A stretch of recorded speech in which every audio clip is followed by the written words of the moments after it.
All right, you're ready to go. Okay. I'd like for us to open with the prayer that is on page 29 in your workbook. It's a very short opening prayer.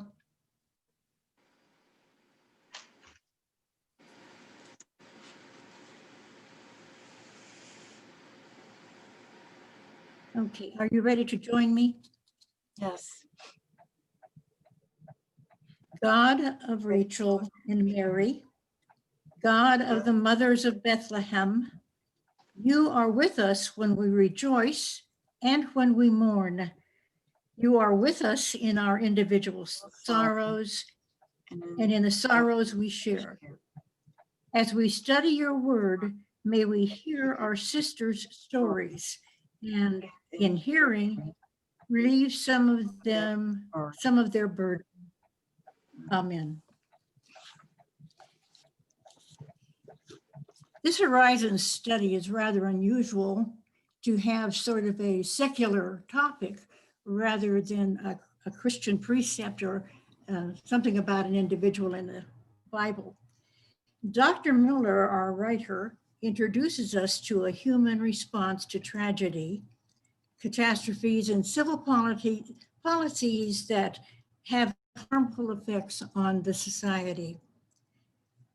Lesson 1 shows us how lamenting differs from grieving and how lamenting can be a descriptor for the modern day public assembling of people who don't know each other, but who leave flowers, messages, gifts, and other items, along with holding prayer vigils at the site of a tragedy. These public displays that we see after an event, I don't know whether you'd like to qualify them as a community lament. They don't really do much except maybe a person leads prayer, but for some reason, people who don't know what the circumstances are choose to gather there anyway. And we watch from afar, even though these people may even know what they're doing there, they just come with a candle. Do you think that these kinds of displays are really lamenting? And I mean that as a question to answer.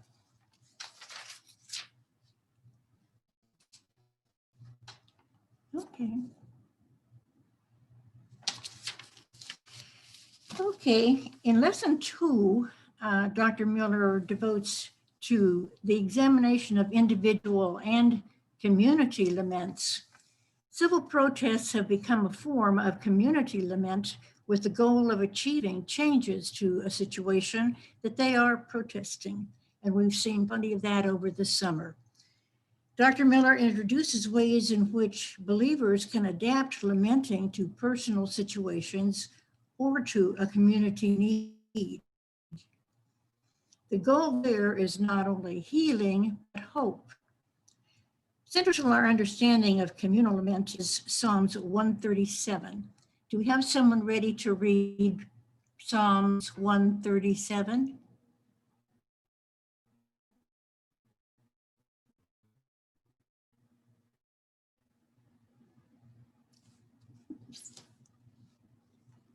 We have a couple of people. I'll read Psalm 137. Okay, thank you. Would you read it? It's a little long, but it's so important to what we're doing today. By the waters of Babylon. Patricia? Yes. By the waters of Babylon, there we sat down and wept when we remembered Zion. On the willows there we hung up our lyres, for there our captors required of us songs, and their tormentors mirth, saying, "Sing us one of the songs of Zion." How shall we sing the Lord's song in a foreign land? If I forget you, O Jerusalem, let my right hand wither. Let my tongue cleave to the roof of my mouth. Yes. If I do not remember you, if I do not set Jerusalem above my highest joy. Remember, O Lord, against the Edomites the day of Jerusalem, how they said, raise it, down to its foundations. O daughter of Babylon, you devastator, happy shall he be who requites you with what you have done to us. Happy shall he be who takes your little ones and dashes them against the rock. Okay.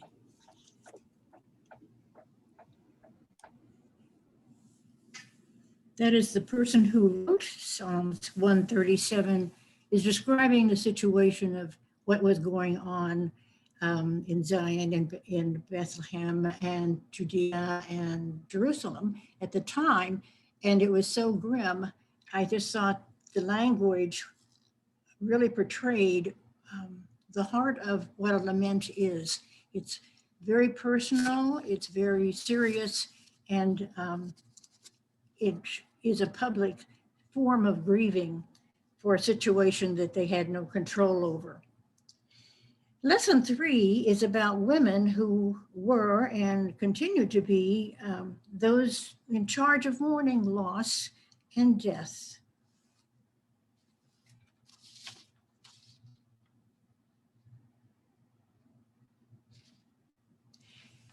Lament is an ancient custom that can be traced back to the 8th century BC.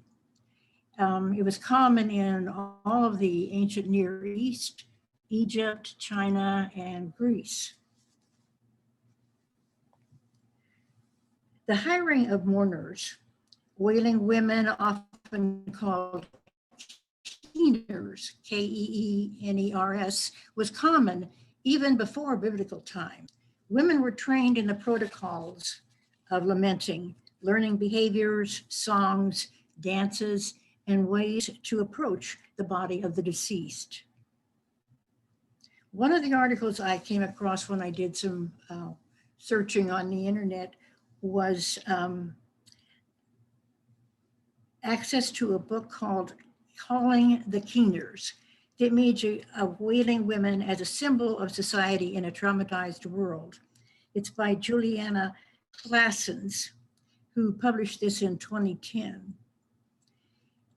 Jeremiah 9:17-20 was one of her primary sources and one of the reasons she decided to write the book. In that scripture, God calls on women to teach their daughters a song of lament. It was clear that the prophecies Jeremiah was delivering to the people of Judah would result in many deaths and burials, with demands for mourners. Another text I read by a Reverend Dr. Wilda Gaffney, it's called Call the Wailing Women to Weep for Us. She published that in 2015 after so many killings of Black men and women by law enforcement officers and the scandals about the treatment of Black men and women in custody.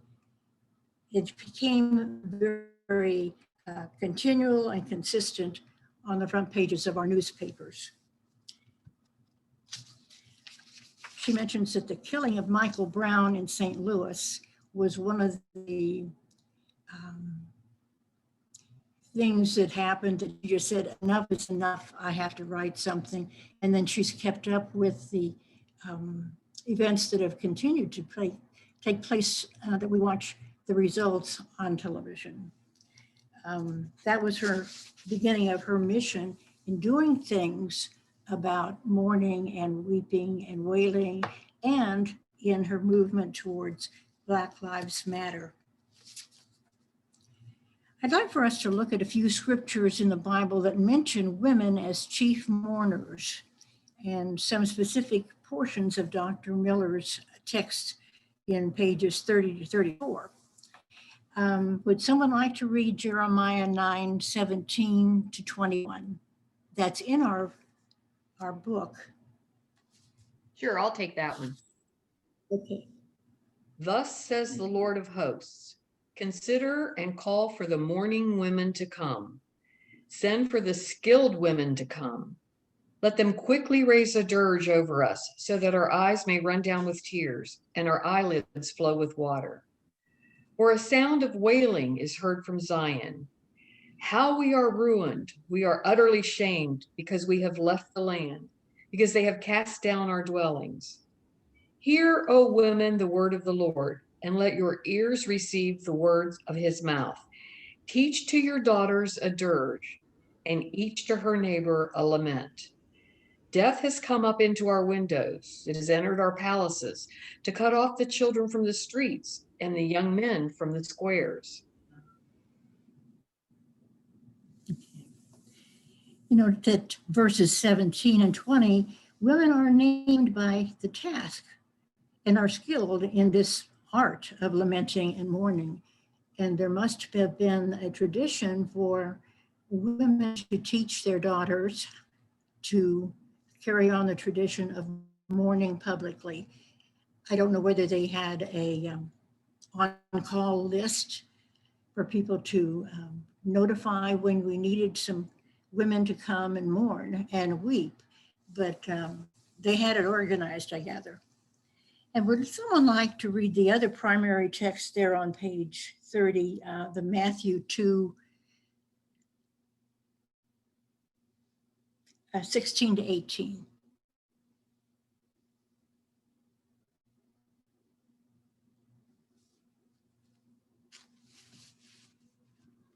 I'll read that. Okay.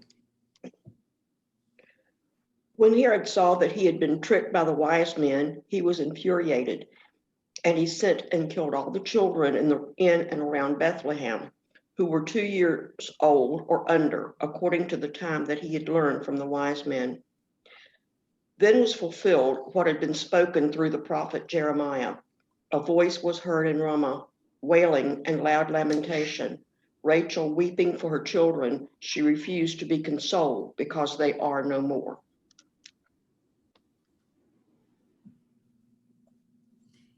It was tempting for me to think when I read that, that I wonder if Herod was ever conscious of the fact that he may have included some of his children or grandchildren in that number of people under 2 that he wanted to kill. I don't know whether he ever thought about that, but it was just something that you think it's an indication of how treacherous that particular ruler was at the time. And a few other scriptures that I'd like for us to take a look at that illustrate how common public lamenting was in those times. Do we have someone ready to read Amos 5, 16 to 17?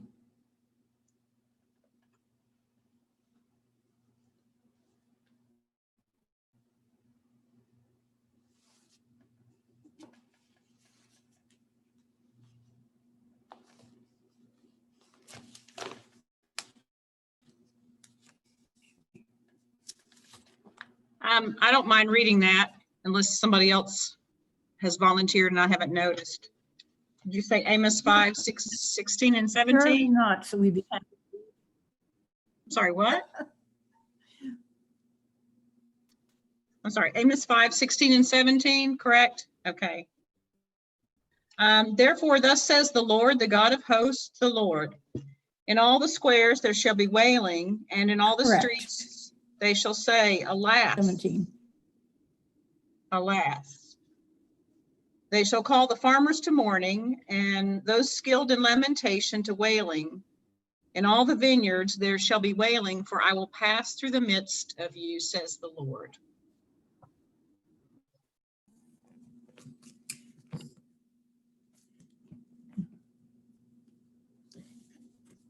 Amos was a prophet to the nation of Israel, and Jeremiah was the primary prophet for Judah.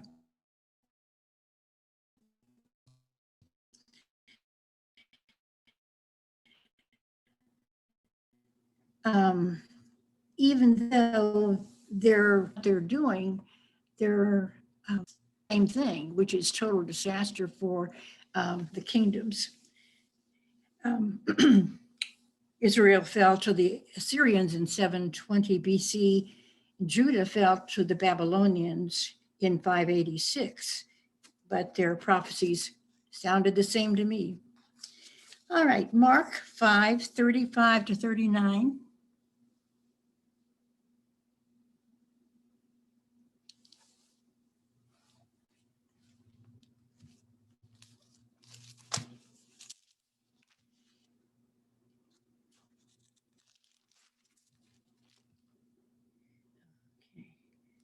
35 to 39.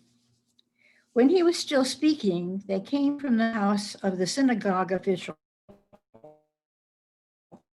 saying, "Your daughter has died." He spoke, said to the synagogue official, "Do not be afraid any longer, only believe." And he allowed no one to accompany him except Peter, James, and John, the brother of James. They came to the house of the synagogue. He saw motion and weep. "The child has not died, but is asleep." And they began laughing at him. But putting them all out, he took the child's father and mother and his own companions and entered the room where the child was. And of course, he healed her. This is one of the many, many public healings that Jesus did, and we have recorded. And it calls upon the crowd that was already at the Pharisees, the official's house, to do their mourning and weeping, and they weren't even convinced that he was needed because it was too late. So we have several of those examples in our scriptures. In Luke 23, 26, 28,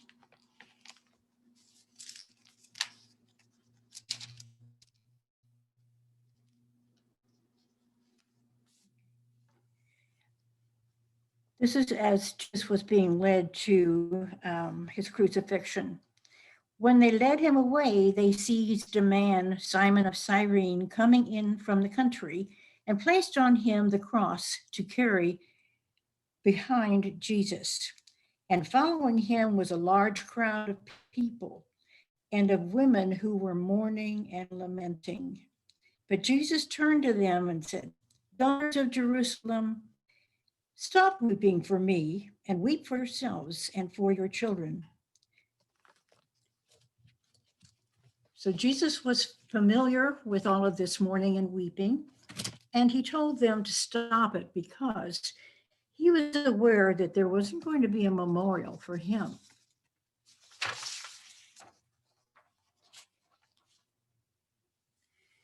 What do you think precipitated the organizing of this mourning event, the weeping that we have in the Bible? Why women and not men? Any ideas?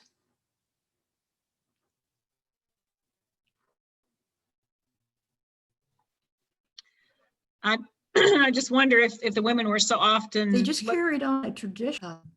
Hebrews, they just picked up the cultures of the whole part of the universe out there, all of the ancient Near East. And I don't know what their thing was, except that perhaps they felt like people who had passed away and were murdered or killed in battle or whatever warranted some kind of celebration of their life, which is what we call our funerals today. In Micah, in the first chapter, he writes that God showed him this concerning Samaria and Jerusalem.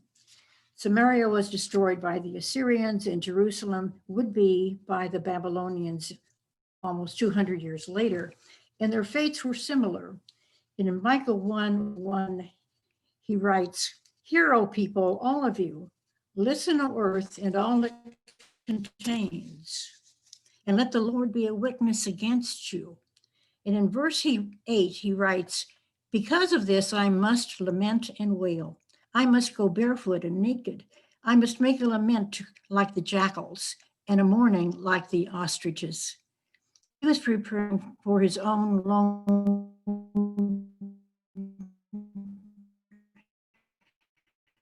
voice of, or several of our scriptures that talk about women who are lamenting as mourners and women who do the mourning, but also other people did the practice too. And even Micah was going to do it by himself. So how do you think women play these roles in our community today surrounding deaths and catastrophes of some sort?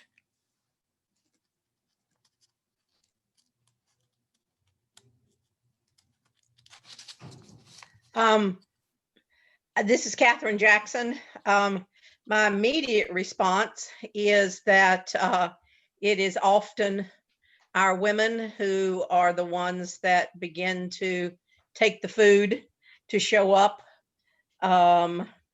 show their concern. It's not that our men don't care, it's just that's not what they perceive as their role, you know. But so that's, to me, the way we continue this sharing in the morning, so to speak.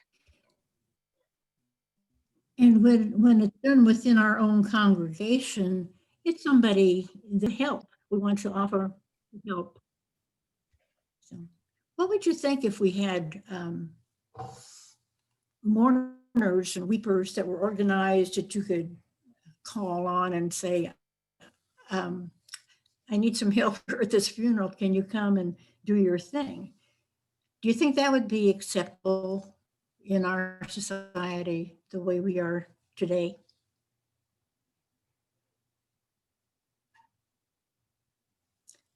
I think we're such private people that we probably at this point would not care to do that. But, you know, with the situation we're in right now with COVID-19, many families are having people die all in succession or at the same time. And you wonder how they're handling things like memorials and funerals. And the funeral homes are overwhelmed with what to do during this onslaught of funerals and memorials that they have to take care of. And you wonder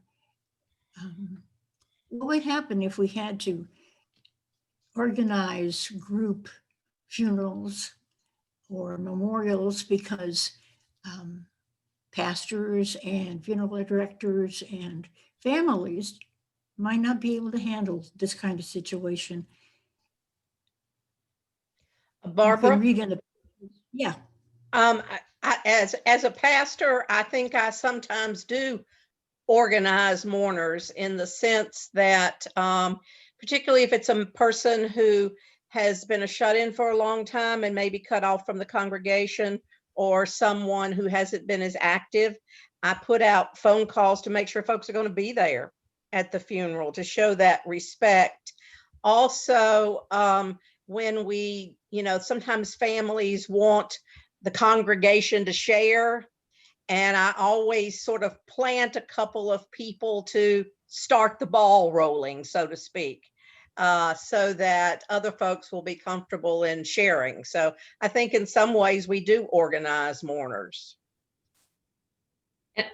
I was just thinking, as we were talking about the organization and whatever, how in our society, within the church, it is typically the women. I mean, you know, I don't know that we've ever had a man on our congregational care committee. It's just, but in secular world, where the planning of the funerals, funeral directors are predominantly way over the top men who, like, when it comes to the business of doing it, they're in charge. But when it comes to the lamenting in the morning, I just was struck by that. Well, we have set times for people to come, and maybe it's not so much mourning as it is to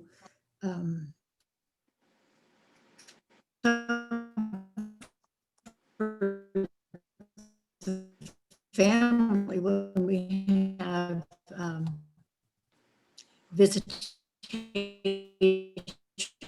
times, which are set come and might be there getting personal feelings about what was going on and the person that's passed.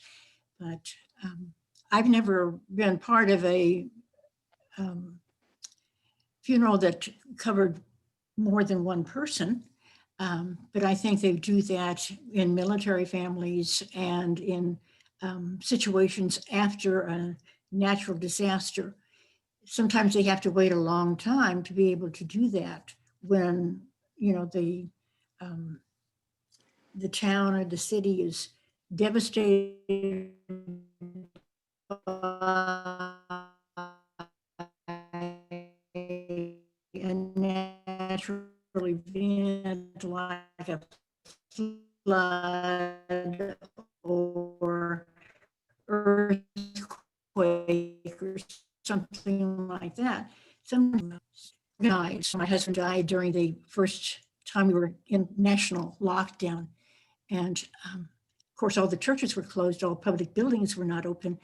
And we waited, fortunately, we only had to wait 3 days for the National Cemetery to open so we could have his burial there. But I'm sure we weren't the only ones that were having to postpone things and wait. Fortunately, ours was very short, but you never know. I hope that we don't have another national lockdown, but it looks like we could be heading in that direction. When I was doing some research, I did come across some advertisements on the internet called Mourners for Hire. And that sort of shocked me. There was more than one.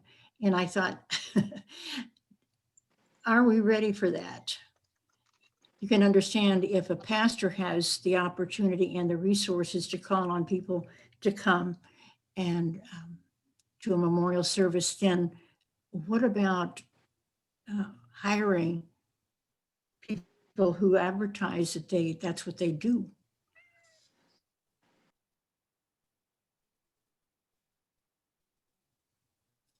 Would you calling him up and saying, can you come to my service on Thursday? Well, to begin with, it's false advertising because they're not mourning. They are going through a play, an act, whatever.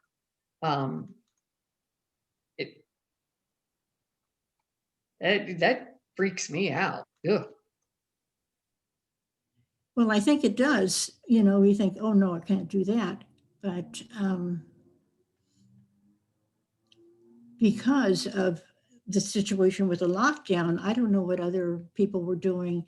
I have a friend in Culpeper whose husband died, and they're waiting to have a memorial and burial at the National Cemetery in April, when we assume by that time that things will be a little more flexible. And I was surprised when she told me that, because they're very set on having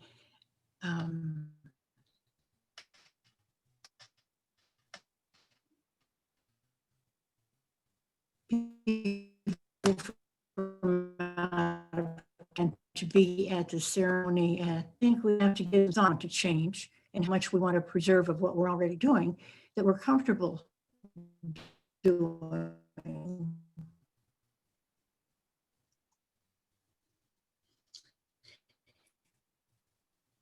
Does anybody have anything else you'd like to contribute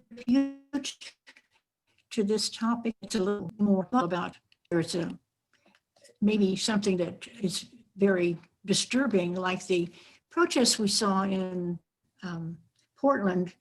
They were coming to the sites of some killings, but their purpose was to change the way things are done by the government there. And I think there's going to be more of that, and we don't know what it's going to be like come Inauguration Day here. What's going to happen after another kind of public attack that we had on the 6th? I don't know. We didn't have that many casualties, but the families are still in mourning. So let's conclude here by turning to the page 34, where we have a short closing prayer.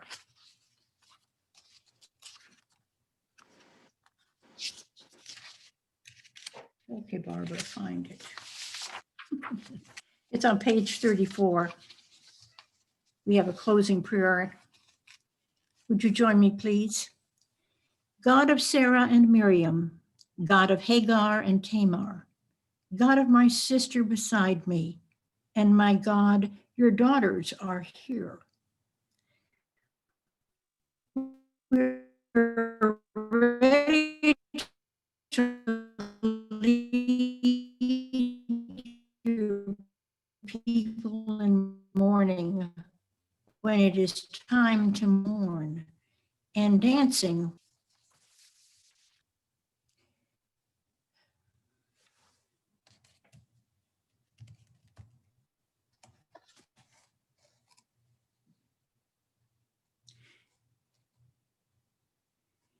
Jayne, do you have anything that you want to announce or give notice to us? Yes, thank you. Thank you for your leadership today. And I wanted to just share a couple of things too. One, Katherine made me think about when you were talking about the women are the ones who primarily show compassion. I did want to share something about a male member of my choir who was a hospice volunteer. Sorry, that's my cat talking. He was a hospice volunteer for Crater Community Hospice. And his wife also volunteered as a friendly visitor, but he wasn't really comfortable doing that. But Ted's role was to help people who were still in their homes that might have home repair needs, handyman type things to do. And I thought that was a really special way of both using his talents, but also being able to help families who were dealing with a chronic situation or an imminent death. And I don't know if all hospice groups do that, but I thought that was really special that Crater did that. And also, Barbara, what you were talking about with so many funerals having to be delayed during COVID, I especially felt for a family of mine who lost their mother. And Dixie was very musical, and they were just heartbroken that they could not have a worship service with congregational singing to honor Dixie. They're going to do that later on, but that was one of the things they said at the memorial service out at the graveside. They did have a soloist, but they were saying, please know that we will do this as soon as we can, because that's the one thing that coming together in community like that and worship services, memorial services, I think is what we miss so much right now, because we've learned to grieve a certain way, to honor people as they pass away a certain way. And so much of that has been taken from us during this pandemic. So we've had to learn new ways to mourn and to grieve and to lament. But anyway, I did want to announce, thank you all for being here. And looks like we've got a good core group every month. Next month, Kelly Kaufman will be leading us again, and we'll be doing both lessons 4 and 5 next month. I did want to announce that the coordinating team for Presbyterian Women of the James met on Saturday, and we have decided that we will have our spring gathering on Zoom on May the 1st. So we've been asking you to save the date. Now we know the format, And information will be coming to you through the area leaders about content. But we hope everyone will participate, especially since those of you in the far areas of the presbytery probably won't have to travel an hour or two like you might normally have to do. So it'll be Saturday, May 1st. The gatherings are always the first Saturday in May and the first Saturday in November.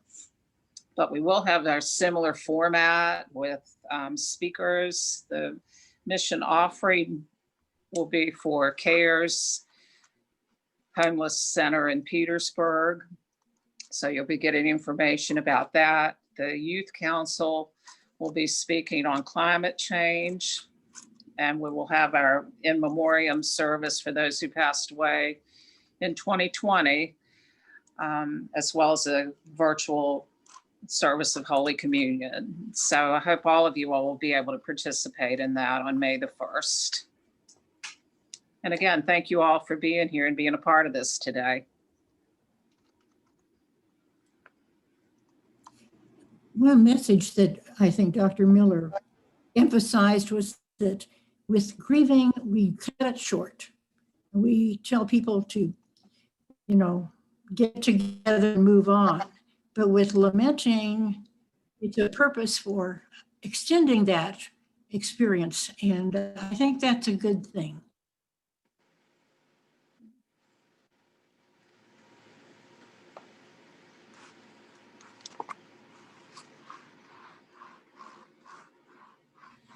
Well, again, thank you, Barbara, and thank you, Kelly Hope, for helping us on the technical end.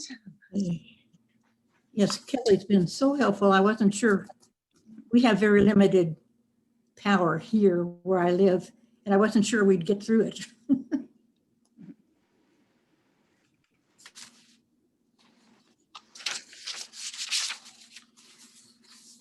I hope to see you all next month. Yeah, everyone be safe and be well. Take care, everybody. Mm-hmm.